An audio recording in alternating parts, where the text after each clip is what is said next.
상담 오시는 분들이 대부분 이렇게 말씀하십니다. 변호사님, 이혼 생각보다 전쟁이더라고요. 그래서 오늘은 실제 의뢰인분들께서 자주 하시는 질문들을 추려서 답변 드리는 시간을 갖도록 하겠습니다.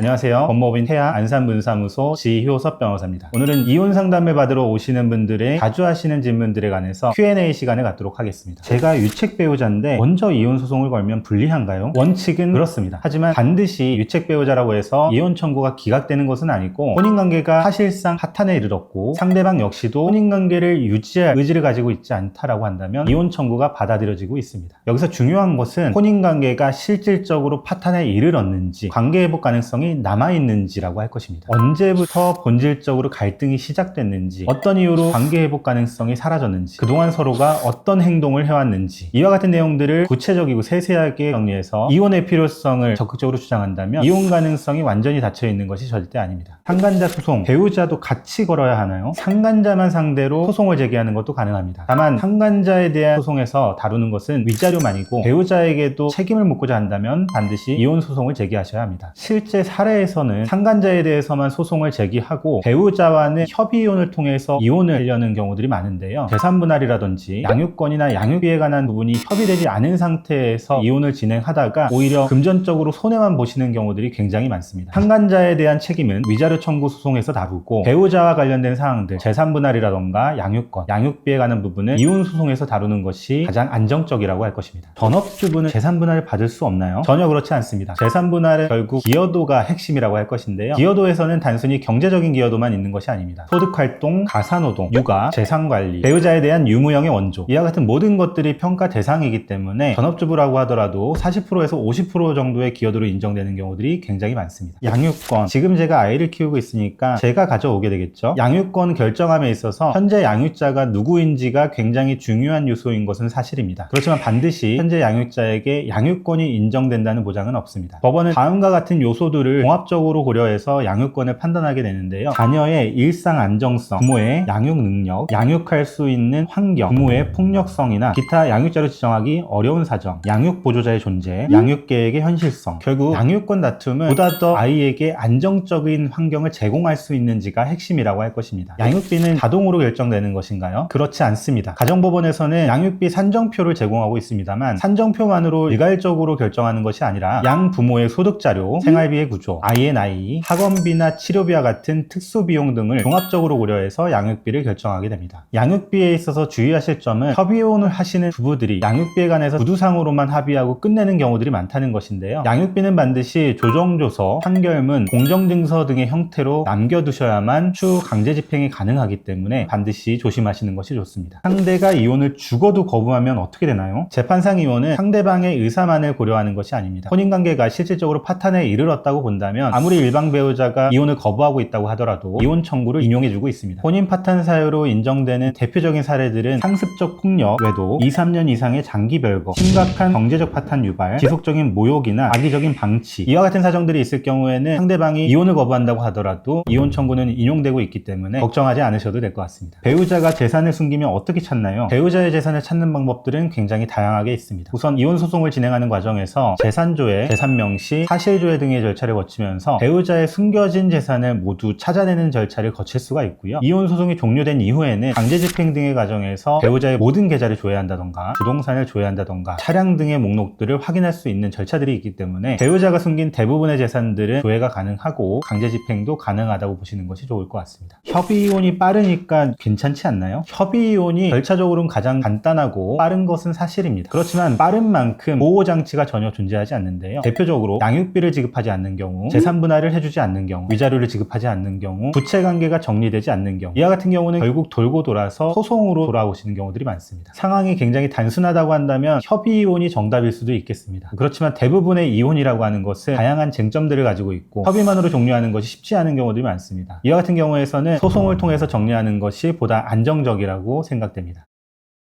이혼은 구체적인 상황마다 해법이 달라지게 됩니다. 법무법인 태아는 지금 처해 있는 상황에 관해서 명확하게 분석하고 가장 최적의 해법을 제시해 드리고 있습니다. 추가적으로 궁금하신 사항이 있으실 경우에는 댓글이나 전화로 문의 주시면 답변 드리도록 하겠습니다. 지금까지 법무법인 태아 안산문사무소 지효섭 변호사였습니다.